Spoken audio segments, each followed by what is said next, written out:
come to an end, my favorite time of the year is coming around, January 1st.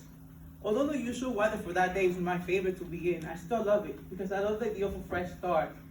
And it is a fresh start since we're given 365 new opportunities to become better through experiences that make our life richer emotionally, physically, mentally, financially, and spiritual. And that's the day the majority of the population begin working on the New Year's resolution. And probably the only time when you'll find a single space to work out in the gym. That's a Well, the resolution for 2020. Oh, it's not working.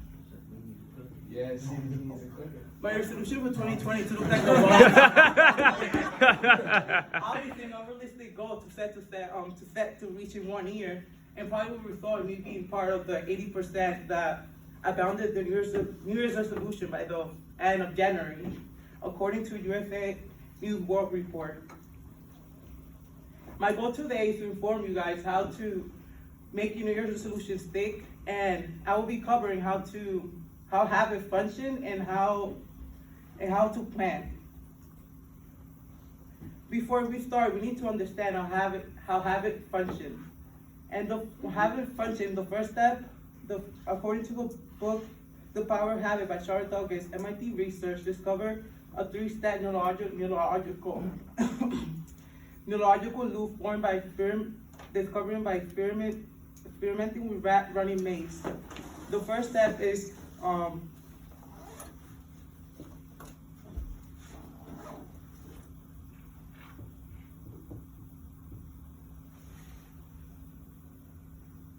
no, it worked this morning. It definitely works. Hit the mouse button, Ricky.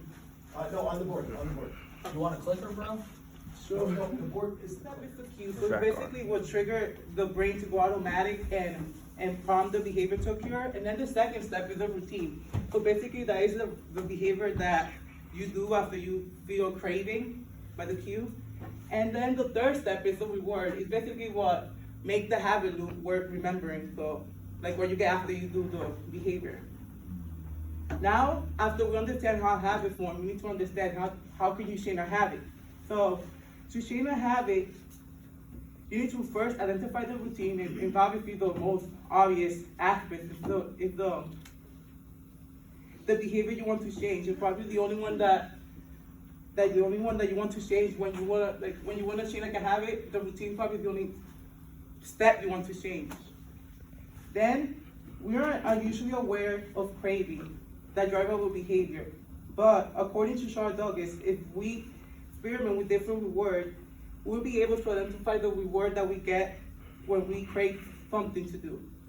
So to do this, when you get the urge to do a behavior, do a different action. So basically you're just gonna adjust your routine to figure out, like if you're not sure what's the reward that you get, to figure out the reward. And then after that, the cue is gonna get isolated, so basically the craving, and then you're gonna identify it. And usually form the category of current location, time, emotional state, and the person that you're with, or other people. It's important to me to say that figuring the habit loop is not enough, or telling yourself, oh, I'm gonna get a reward after I do this habit. It's not gonna be enough. You're gonna repeat it several times in order to be a habit. So, according to European Journal of Psychology, on average, we take 56 days for a new habit to become automatic. And it can vary depending on the behavior and the person and condition that you're in. Now, if you want to be like the 8% that actually make the New Year's goal, like in the long term, stable, you need to plan ahead, because without a plan, you're going nowhere.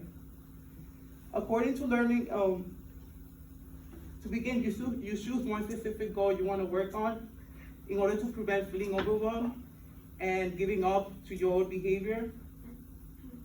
And according to Learning Center, an expert on habit recommend creating a list of behavioral change that you want to change during a year and only pick one, so you work better. So just because if you pick several, you're gonna get crazy and just like give up. And then you pick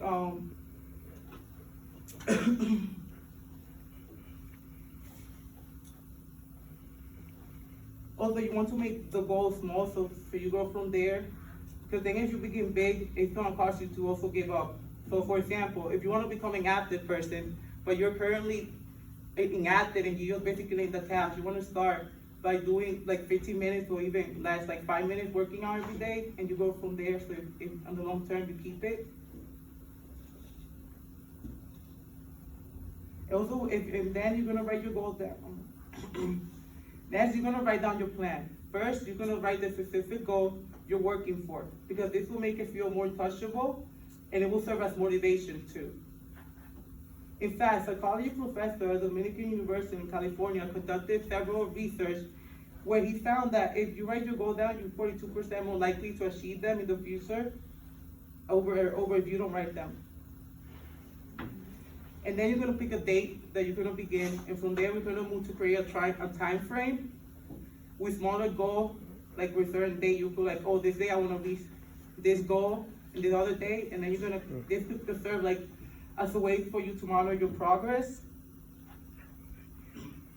And you also wanna write down your why, because this also will keep you motivated, and also, after that, you're gonna create a habit loop. And lastly, you're gonna think how you can change your environment to promote a healthy lifestyle and accountability. Because like, if you don't change your environment, more likely you won't change either. So first, to change your environment to be more healthier, you might because this will help you you wanna make your environment more convenient so you can stay with it. Because we have limited amount of willpower until we go empty of mental energy. So for example, if you wanna lose weight, you might consider taking out every junk food at your house so it's easier for you. If you get home, you'll eat healthier. And another major reason New Year's resolution doesn't work is because we don't have something to keep us accountable. So if you might want to consider keeping a running record of your improvement in the wall of your room hanging, so you can see it every day and keep motivated when you feel like giving up. Also, you might want to share on social media your progress, or even better, join a community. So it'll help you a community will help you stay focused. And today I went over how you can make your New Year's resolution stick. You can make your New Year's resolution stick by understanding how habits form, and also planning ahead. As 2020 is near, I need to continue working to improve at least 1% every day. So when January 1st comes, I'm 365% better than I was last year, and a body more similar like The Rock.